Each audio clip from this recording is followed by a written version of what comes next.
सर्वेभ्यो नमो नमः। मित्रों, आप सभी का स्वागत है संस्कृत जिज्ञासा के अर्थशास्त्र अध्ययन के इस भाग में। तो हम बात कर रहे थे विनयाधिकारिक की, जिसमें अभी तक हमने 15 प्रकरणों को अध्ययन कर लिया है। आज के इस भाग में हम विनयाधिकारिक के अंतिम प्रकरण की बात करेंगे, जिसका नाम है आत्मरक्षितकम। तो इसका अध्ययन हम इन सभी परीक्षाओं को ध्यान में रखते हुए करेंगे। तो चलिए इस भाग को प्रारंभ करते हैं। विद्यारम्भं करिष्यामि सिद्धिर्भवतु मे सदा।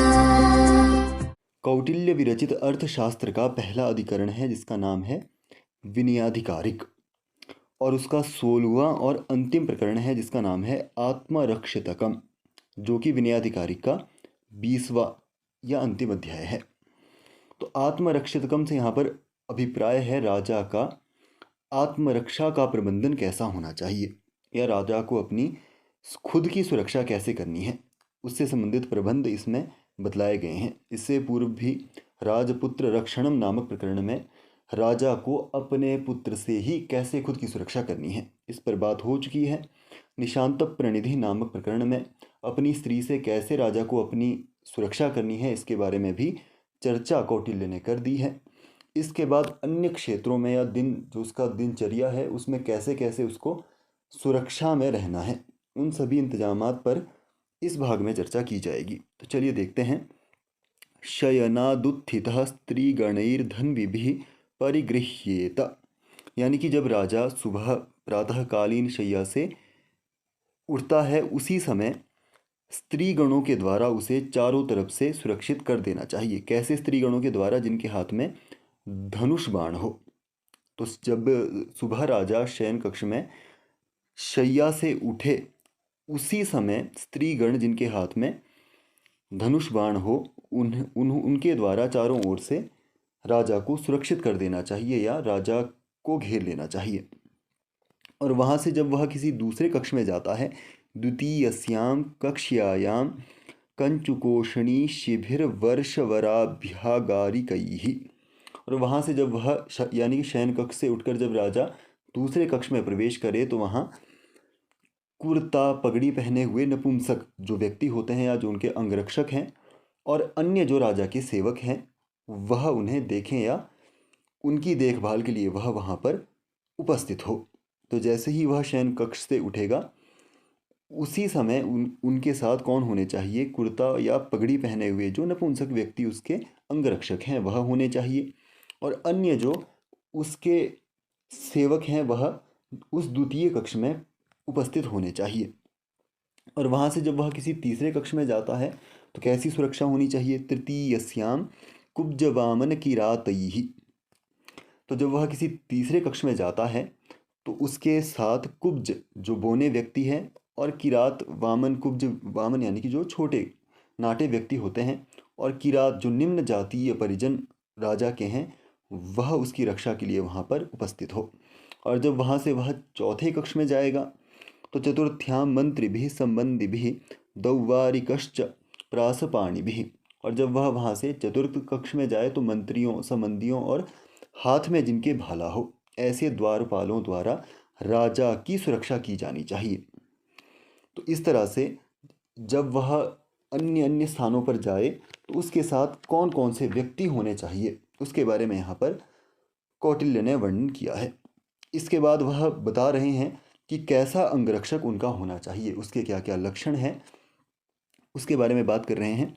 पितृपैतामहं महासंबंधानुबंधम शिक्षितमनुरक्तम कृतकर्माणम जनमासन्नं कुर्वीत, यानी कि ऐसे व्यक्तियों को अंगरक्षक बनाया जाना चाहिए जो वंश परंपरा के द्वारा प्राप्त हुए हो। वंश परंपरा के द्वारा यानी कि जिसके वंश से अंगरक्षक या उनके सेवा करने की परंपरा चली आ रही हो। तो राजा के बहुत सारे ऐसे सेवक भी होते हैं जिनके पिता, पितामह, प्रपितामह या उनके बच्चों के बच्चों के बच्चे सभी जो हैं, वह वंश परंपरा के अनुसार राजा की अंगरक्षा कर रहे हैं।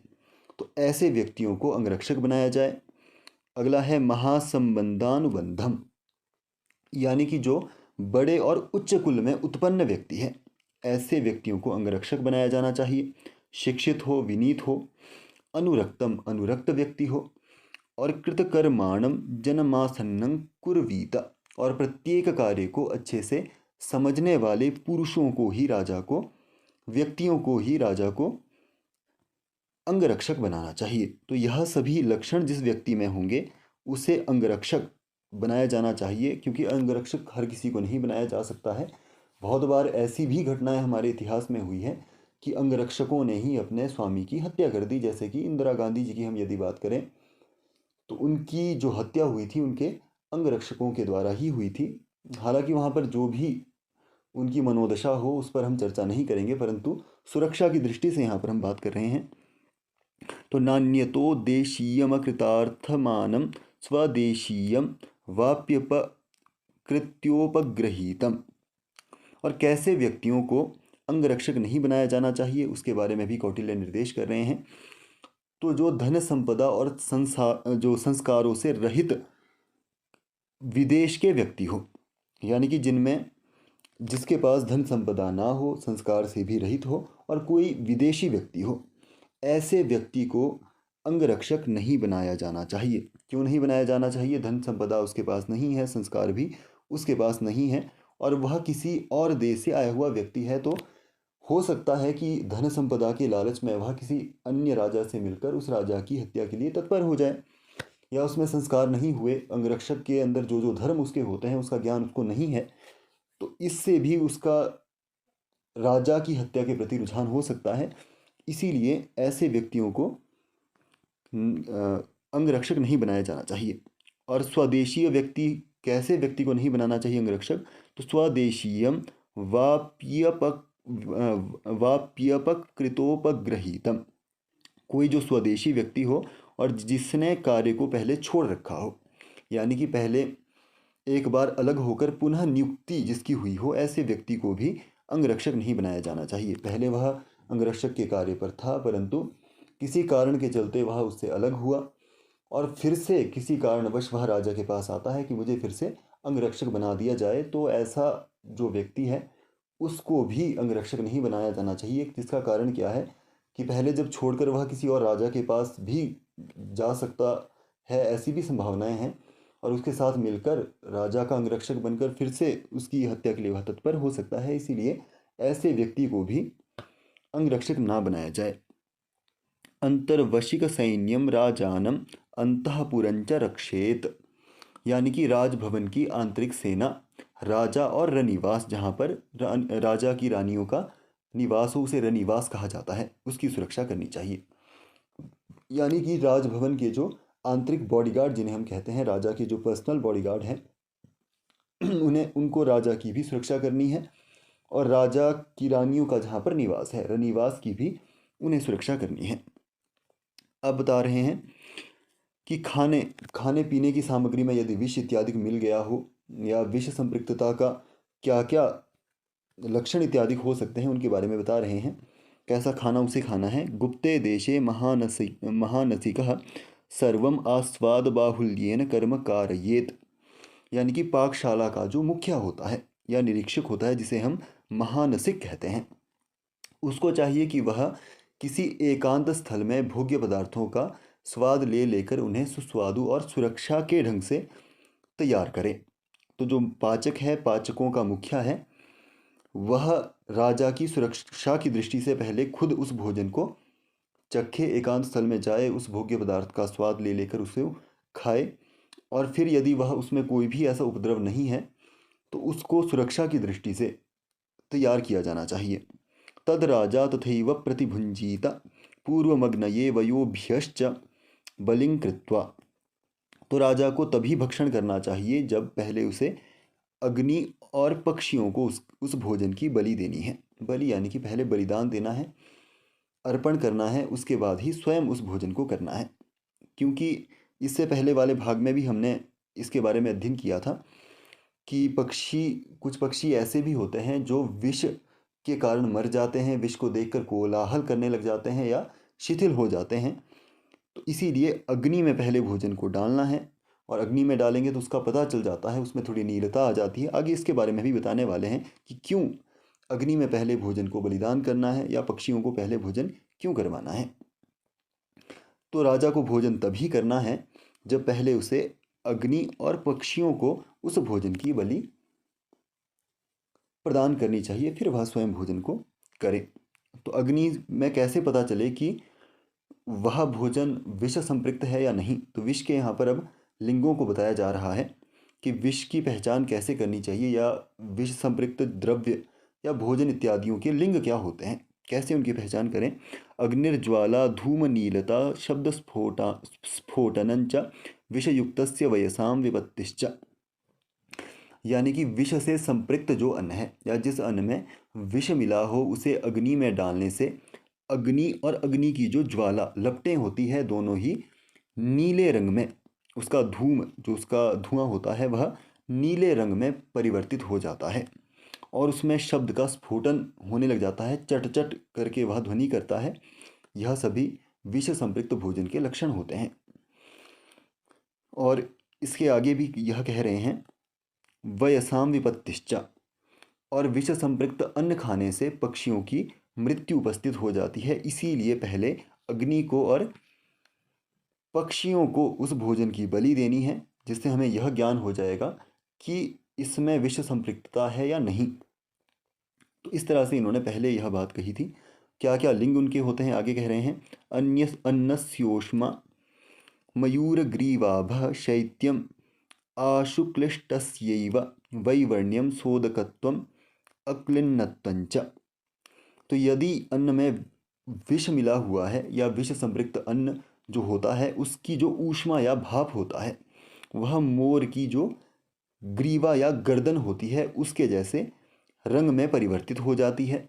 अगला लक्षण है शैत्यम, और वह भोजन जल्दी ठंडा भी हो जाता है।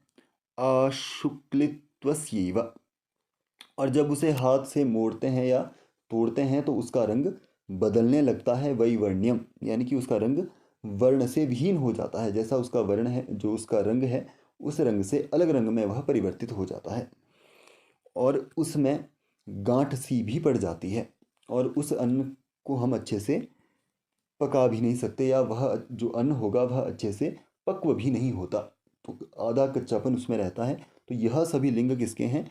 विष से संपृक्त भोजन के हैं। आगे बता रहे हैं तो व्यंजनानाम आशुशुक्लत्वं च क्वाथ श्याम फेन पटल विच्छिन्न भावो गंधस्पर्श रसवधश्च। यानी कि विष मिली हुई जो दाल होती है वह शीघ्र ही सूख जाती है, और यदि उसको फिर से आंच पर रखा जाए तो जिस तरह से मट्ठा यदि आंच पर रखा जाता है तो वह फट जाता है, उसी प्रकार विष से मिली हुई दाल भी फिर से आंच पर रखने पर फट जाया करती है और उसकी जो झाग होती है उसका रंग काला हो जाता है और वह विच्छिन्न यानी कि अलग अलग हो जाती है, यानी कि उसका पानी अलग दिखेगा और उसके जो दाने दाल के होते हैं वह अलग दिखेंगे, और उसका जो मूल स्वरूप है, जो उसमें गंध या उसमें सुगंध होती है, वह दुर्गंध में परिवर्तित हो जाएगी, गंध भी अलग आने लग जाएगी, उसका स्पर्श भी थोड़ा भिन्न लगने लग जाएगा और उसका जो स्वाद है उसका भी ह्रास या वध, वहाँ पर वध से यहाँ पर अभिप्राय है ह्रास से, उसका भी ह्रास हो जाएगा, खत्म हो जाएगी। द्रव्येषु हीनातिरिक्त छाया दर्शनम, यानी कि रसेदार विष संपृक्त जो तरकारी होती है उसका रंग कैसे हो जाता है? विरंगा हो जाता है या विरंगी विकृत वह तरकारी हो जाती है। यानी कि रसेदार जो शाक भाजी इत्यादि वस्तुएं होती हैं, यदि वह विष से संपृक्त हो तो उसमें आकृति कभी हमें छोटी देखने में लगती है और कभी या बड़ी दिखने में आ जाती है, जो उसका मूल स्वरूप है यथा स्वरूप वह देखने में नहीं आती है। आगे कह रहे हैं फेन पटल सीमांतोर्ध्वराजी दर्शनंच, यानी कि उसका पानी भी अलग तैरने लगता है, जो तरकारी विष से संपृक्त है उसका पानी अलग तैरने लगता है और उसके ऊपर एक रेखा सी खींच जाती है उसमें, ऐसा उसका लक्षण होता है। यानी कि उसका पानी अलग तैरेगा और उसके ऊपर एक रेखा हमें खींची हुई देखने को लगेगी। रसस्य, जो रस वाली चीज़ें होती है, द्रव्य होते हैं जैसे कि घी तेल, उनके बारे में बता रहे हैं। रसस्य मध्य नीला राजी, यानी कि रस जैसे कि घी तेल आदि रसिक पदार्थों में यदि विष मिला हो तो उसमें नील वर्ण की रेखा खींच जाती है, नीले वर्ण की उसमें रेखा हमें देखने को मिलती है। पयसः, और जो दुग्ध है यदि वह विष से संपृक्त है तो वह ताम्र, तांबे का जो बर्तन है या तांबे के समान उसकी आकृति हो जाएगी। और शराब, मद्य और पानी दोनों में यदि विष संपृक्तता है तो वह काली रंग की उसमें रेखा ऊपर खिंच जाएगी। ददनः, और जो दही में यदि विष संपृक्तता है तो उसमें श्याम वर्ण की रेखा ऊपर खिंच जाएगी। मधुनः, और शहद में यदि विष संपृक्तता है तो उसमें सफेद रंग की रेखा ऊपर खिंच जाएगी। तो यह सभी लिंग है। रसयुक्त जो वस्तुएं हैं यदि उसमें विष मिलाया जाए तो उनके यह सभी लक्षण हमें देखने को मिलते हैं। अन्य जो द्रव्य हैं जैसे कि आम, अनार, उनके बारे में बता रहे हैं। द्रव्याणाम आद्राणाम आशुप्रम्लानत्वम उत्पक्वभावः क्वाथ नील श्यामता च। और जो अन्य जैसे कि आम, अनार आदि द्रव्य हैं यदि उसमें विष मिला हो तो वे सिकुड़ जाते हैं और उनमें सड़े हुए होने की दुर्गंध आने लगती है। इसके अतिरिक्त यदि उनको पकाया जाए तो उनका रंग भूरा या काला देखने को मिलता है। तो यह सभी लक्षण है जो आम, अनार इत्यादि जो फल होते हैं उनमें यदि विष संपृक्तता है तो उनका सिकुड़ना हो सकता है, उनमें दुर्गंध, सड़े होने की दुर्गंध आने लग जाएगी और उसको पकाने पर उसका रंग या भूरा हो जाएगा या काला हो जाएगा या भूरा काला दोनों ही उसमें देखने को मिलेगा। आगे कह रहे हैं शुष्काणाम आशातनम वैवर्ण्यंच, यानी कि यदि शुष्क सूखे द्रव्यों में विषस युक्तता हो तो वे छूते ही चूर चूर होकर विवर्ण हो जाते हैं। शुष्क जैसे कि यदि पापड़ है या अन्य कोई पाउडर टाइप जो चीज़ें होती है उसमें यदि विष की संपृक्तता हो तो उसको छूते ही वे क्या हो जाते हैं, चूर चूर होकर अपने रंग से किसी भिन्न रंग में परिवर्तित हो जाते हैं। आगे कह रहे हैं कठिनानाम मृदुत्वम मृदूनाम कठिनत्वंच, और जो मृदु मुलायम द्रव्य है, कठिन द्रव्य जो है, कठिनानाम मृदुत्वम, जो कठिन ठोस जो पदार्थ होते हैं, ठोस जो द्रव्य हैं यदि उसमें विष मिलाया गया है तो वह मुलायम प्रतीत होंगे। और जो मुलायम द्रव्य है उसमें यदि विष मिलाया जाए तो वह ठोस हमें स्पर्श में महसूस होंगे। तदभ्यासे क्षुद्र सत्ववधश्च, यानी कि विष संपृक्त वस्तुओं के निकटवर्ती जो रेंगने वाले छोटे छोटे कीड़े मकोड़े होते हैं वह मृत्यु को प्राप्त हो जाया करते हैं। तो यदि किसी भी वस्तुओं में विष मिलाया गया हो तो उसके आसपास जो छोटे छोटे कीड़े मकोड़े रेंगते हैं उनकी मृत्यु वहाँ पर हमें देखने को मिलती है। अब जो बिछाने ओढ़ने वाले वस्त्र हैं यदि उसमें विष संपृक्तता है तो उसके बारे में बता रहे हैं आस्तरण प्रावरणानाम श्याम मंडलता तंतुरोम पक्ष्मशातनंच, और जो वस्त्र ओढ़ने बिछाने के हैं उन पर यदि विष प्रयोग किया गया हो तो उसमें जगह जगह पर काले रंग के धब्बे पड़ जाते हैं। और यदि वह वस्त्र किसका हो, सूती वस्त्र हो तो उसका सूत नष्ट होने लग जाएगा। और यदि वह ऊन का वस्त्र हो तो उसका जो रुआं होता है वह नष्ट हो जाएगा। आगे बता रहे हैं जो अन्य जैसे कि लोह इत्यादि पदार्थ हैं उनके बारे में। लोह मणिमयानाम पंकमलोपदेहता स्नेह राग गौरव प्रभाव वर्ण स्पर्शवधश्च, और जो स्वर्ण इत्यादि या लोहा है, सोना है, चांदी है, स्फटिक है, मणि है इत्यादि धातुओं पर यदि विष युक्तता हो या उसमें विष लगाया गया हो तो उसकी आभा हमें पंकित दिखाई पड़ती है और उसकी चमक जो होती है, भारीपन जो होता है और उसकी जो अन्य पहचान है वह सभी नष्ट होने लग जाती है। और इसी तरह उनके स्पर्श में भी हमें थोड़ी भिन्नता उसमें देखने को मिलती है। तो यह थे जो लोह इत्यादि पदार्थ हैं। इति विष युक्त लिंगानि, इस प्रकार से विष संपृक्त द्रव्यों की पहचान या लिंग की विधियों को चाणक्य के द्वारा वर्णित किया गया है। तो जिन जिन में विष मिला होता है उनके क्या क्या लक्षण है, लिंग है, उनके बारे में अभी तक कौटिल्य ने बात रखी है। अब बता रहे हैं कि जो विष को देने वाला व्यक्ति है उसकी पहचान कैसे हो, उनके लिंग क्या क्या है। लिंग से यहाँ पर अर्थ है पहचान। तो विषप्रदस्य तु शुष्क श्याम वक्त्रता वाक्य संघ स्वेदो विजृंभणम चाति मात्रम वेपतु प्रस्खलनम वाक्य विप्रेक्षण मावेशः स्वकर्माणि स्वभूमौ चानवस्थानमिति।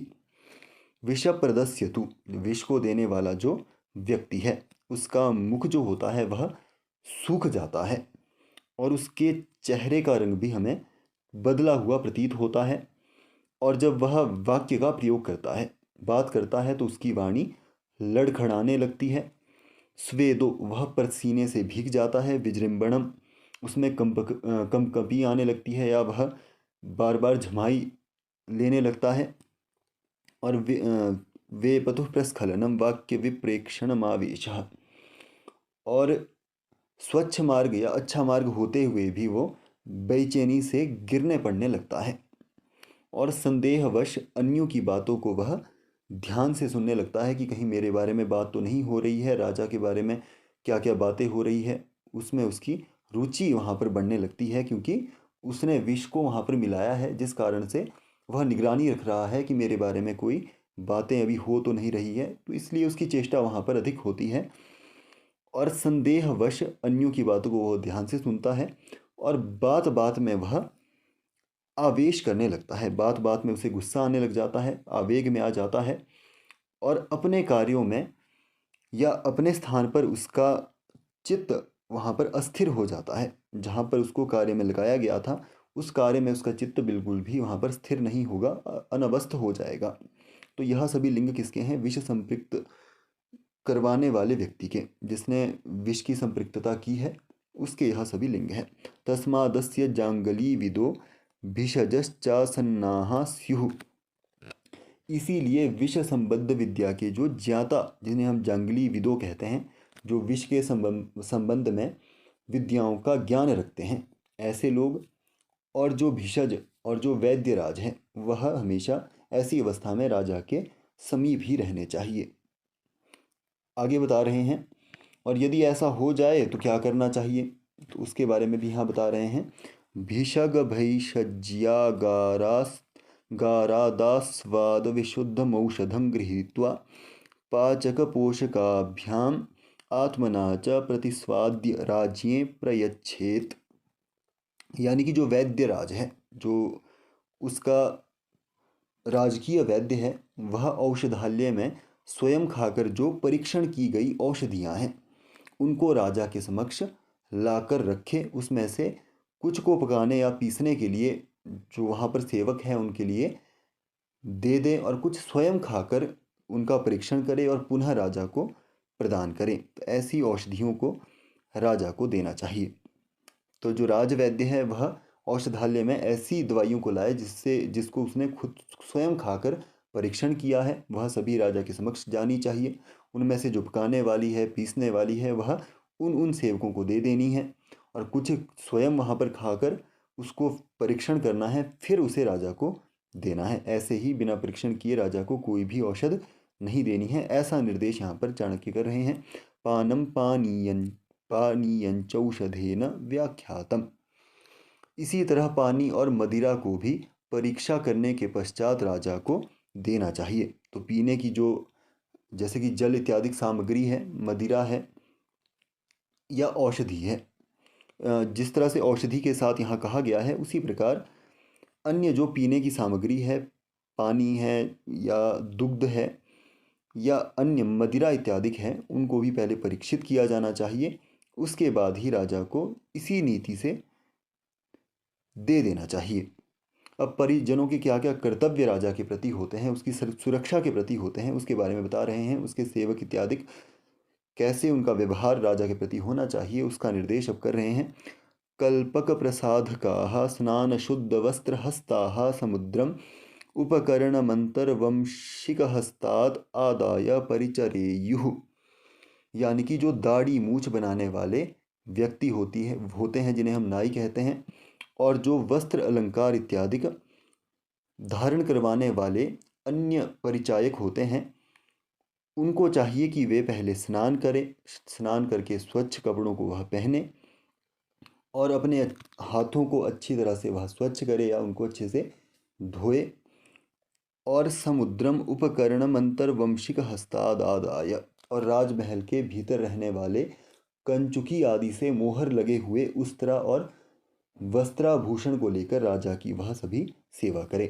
तो ऐसे व्यक्तियों को क्या क्या करने के लिए कहा है कि जो दाढ़ी बनाने वाला है वह स्वच्छ होकर पूरी तरह से स्वच्छ कपड़े पहने, हाथ को अच्छे से धोए, नहाए इत्यादि सारा काम करे, और उसके जो उपकरण होंगे जैसे कि उस्त्रा इत्यादि जो भी उसके उपकरण हैं वह कंचुकी आदि आदि जो राजा के सेवक हैं उनके द्वारा उन पर मोहर लगी हुई वस्तुओं को ही वह लाए।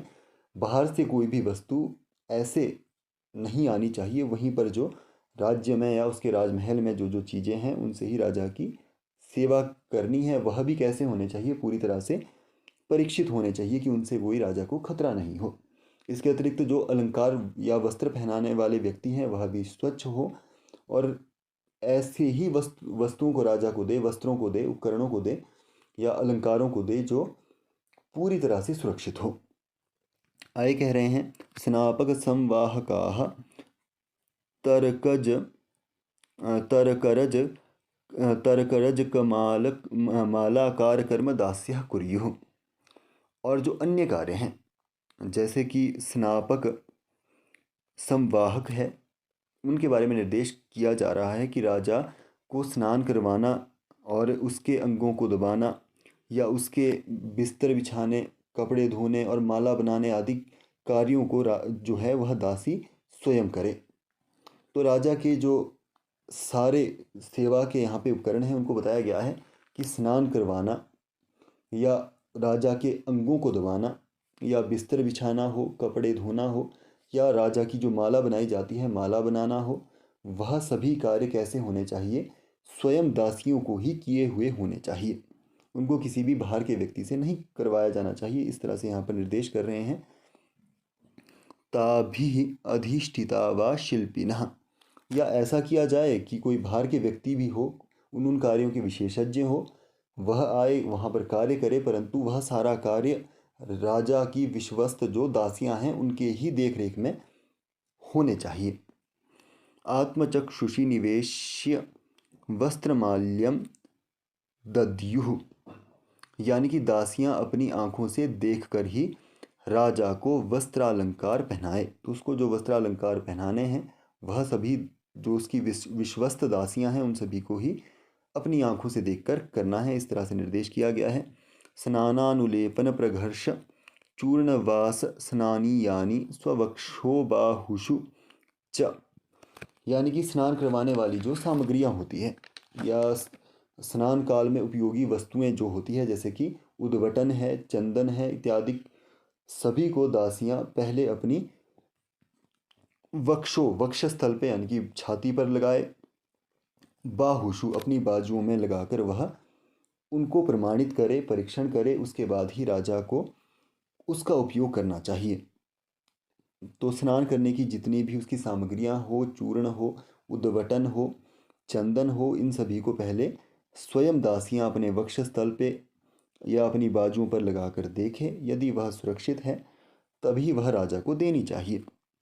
एतेन परस्मादागतकम च व्याख्यातम, यही बात दूसरे स्थान में लाई हुई वस्तुओं के बारे में भी जान लेनी चाहिए। यानी कि जो वस्तुएं कहीं और से लाई जा रही है उसका भी पहले परीक्षण किया जाना चाहिए। परीक्षण करने के बाद ही जिस तरह से पहले चाणक्य ने निर्देश किया है उसी प्रकार अन्य वस्तुओं के बारे में भी जानना चाहिए। उसका परीक्षण करो फिर ही राजा को उपयोग करने के लिए उन सभी वस्तुओं को दिया जाना चाहिए।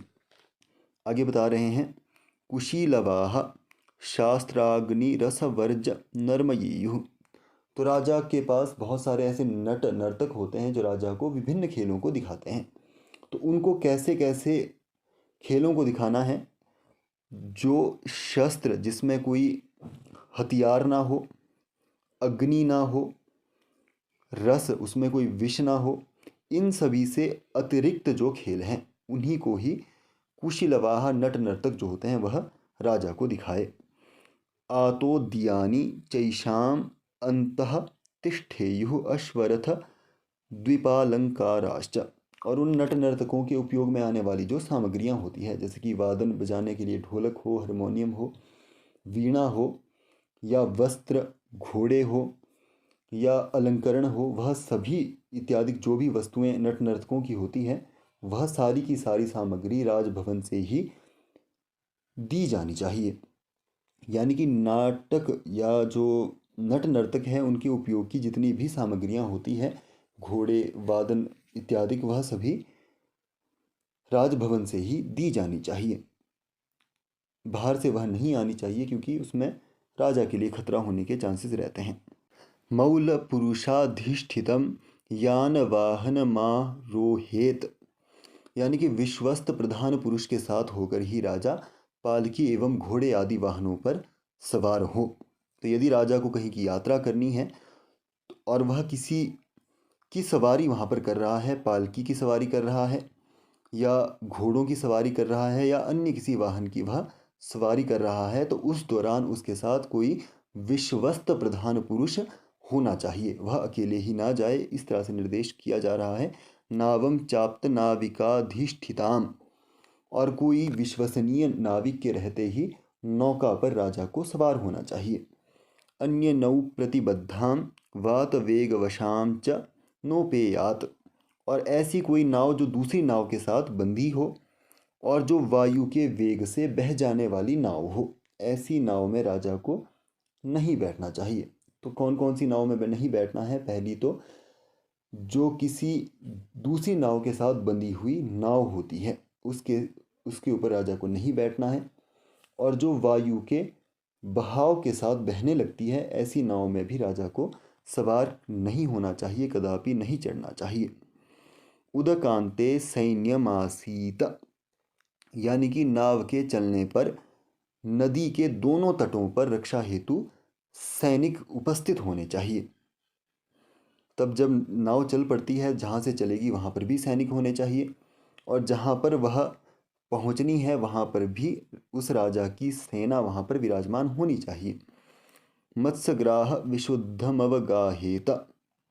यानी कि जो मछुआरे हैं उनके द्वारा परीक्षित की हुई नदी में ही, या परीक्षित जो मछुआरों के द्वारा परीक्षित जो नदी है उसके जल से ही राजा को स्नान के लिए प्रवेश करना चाहिए। यानी कि जिसमें मछुआरों ने घुसकर जलीय जंतुओं से किसी प्रकार के भय न होने का निर्णय कर दिया हो, ऐसी नदी के जल में ही या ऐसी नदी के जल से ही राजा को स्नान करने के लिए उस नदी में प्रवेश करना चाहिए। क्योंकि कई बार ऐसा हो सकता है कि उसमें कोई हिंसक जंतु हो, जीव हो, या कोई अन्य शत्रु राजा के कोई जो मत्स्यग्राह हैं या मछुआरे हैं, वह उसमें छिपके राजा को मारने का इंतज़ार वहाँ पर कर रहे हों। इसीलिए उसका पहले परीक्षण जब हो जाए, उसके बाद ही वह स्नान के लिए नदी के जल में उतरे। इस तरह से निर्देश है। व्यालग्राह परिशुद्धम उद्यानं गच्छेत। और सपेरों के द्वारा परिशोधित जो उद्यान है उसमें ही राजा को भ्रमण करना चाहिए। सपेरों के द्वारा परीक्षित कर दिया हो कि वहाँ पर कोई भी सर्प इत्यादि नहीं है, ऐसा जो सुरक्षित उद्यान हो उसमें ही राजा को जाना चाहिए। लुब्धकैः श्वगणिभिः अपास्तस्तेन व्यालपराबाधभयं चललक्ष्य परिचयार्थम मृगारण्यं गच्छेत। और यदि राजा को शिकार पर जाना है तो क्या क्या सावधानी रखनी है? लुंठकैः। यानी कि चोर और या लुंठक जो व्यक्ति होते हैं, लुटेरे होते हैं, इनसे रहित जो वन है। और श्वगणिभिः। और कुत्ते रखने वाले शिकारियों के साथ राजा चलते हुए लक्ष्य पर निशाना साधने के प्रयोजन से वन में जाए।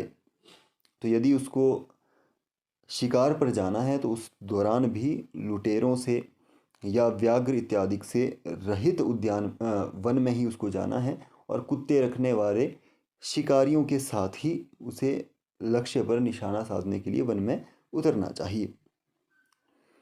आप्तशस्त्रग्राहाधिष्ठितः सिद्धतापसं पश्येत।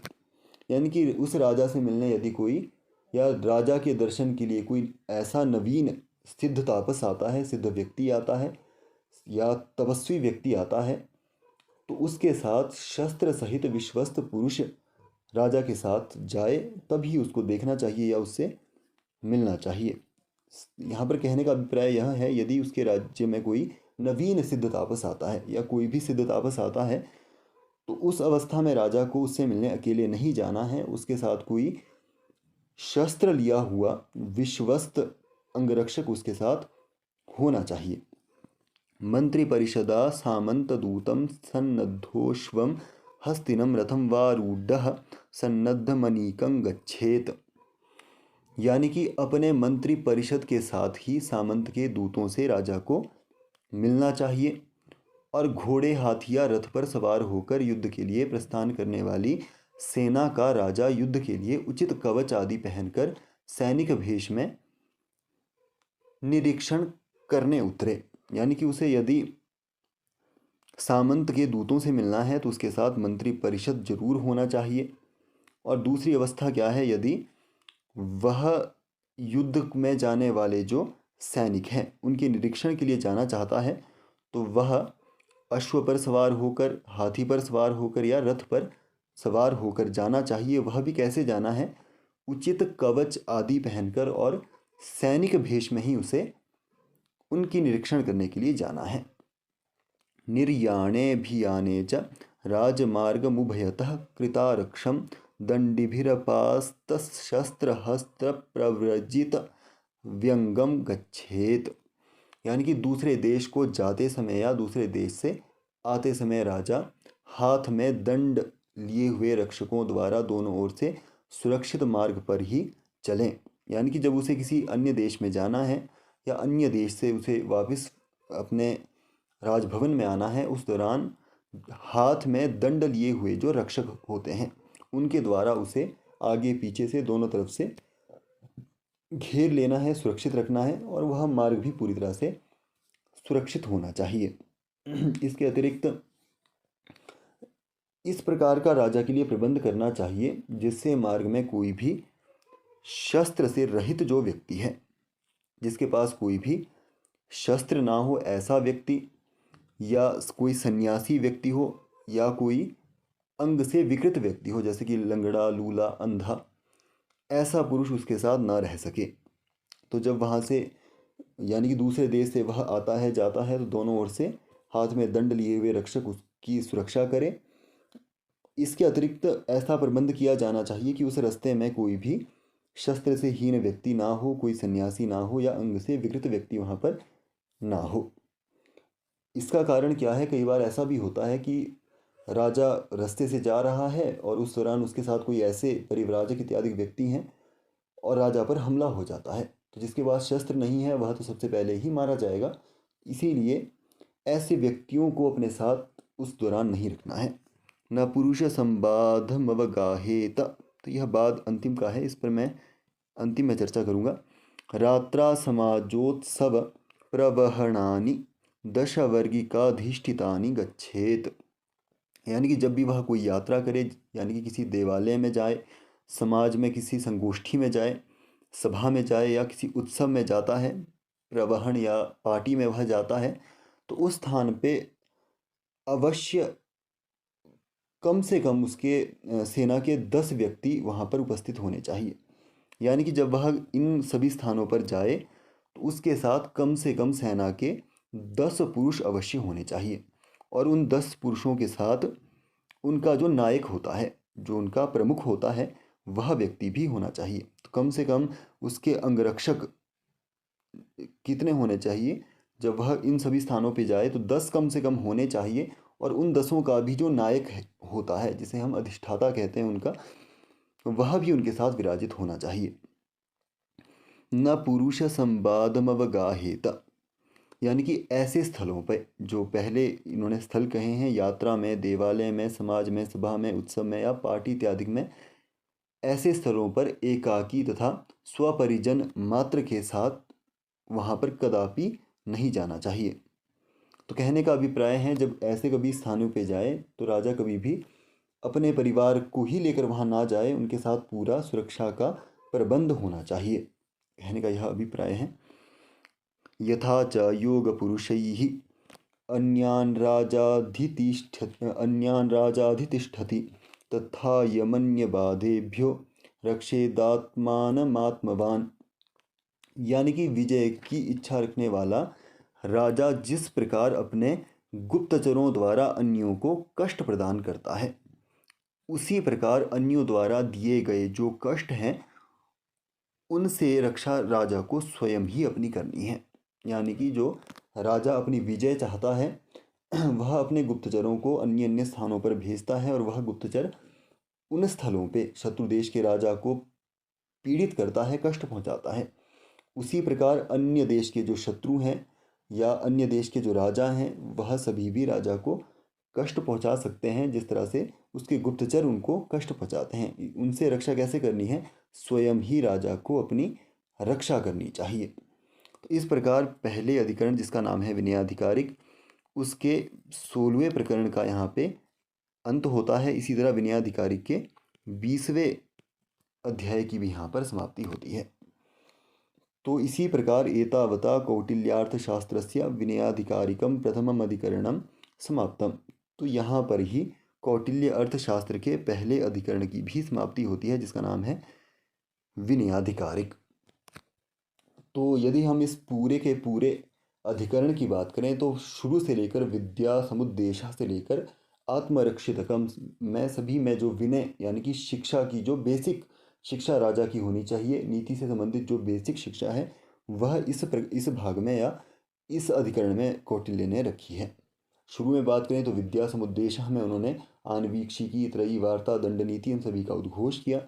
उसके बाद वृद्ध संयोग में उन्होंने बताया वृद्धों की संयोग क्यों राजा को करना है, इंद्रिय जय, इंद्रिय अपने इंद्रियों पर विजय कैसे प्राप्त करनी है, यानी कि इंद्रियों से उनके विषयों से निवृत्त कर देना, वह सभी जरूरी है।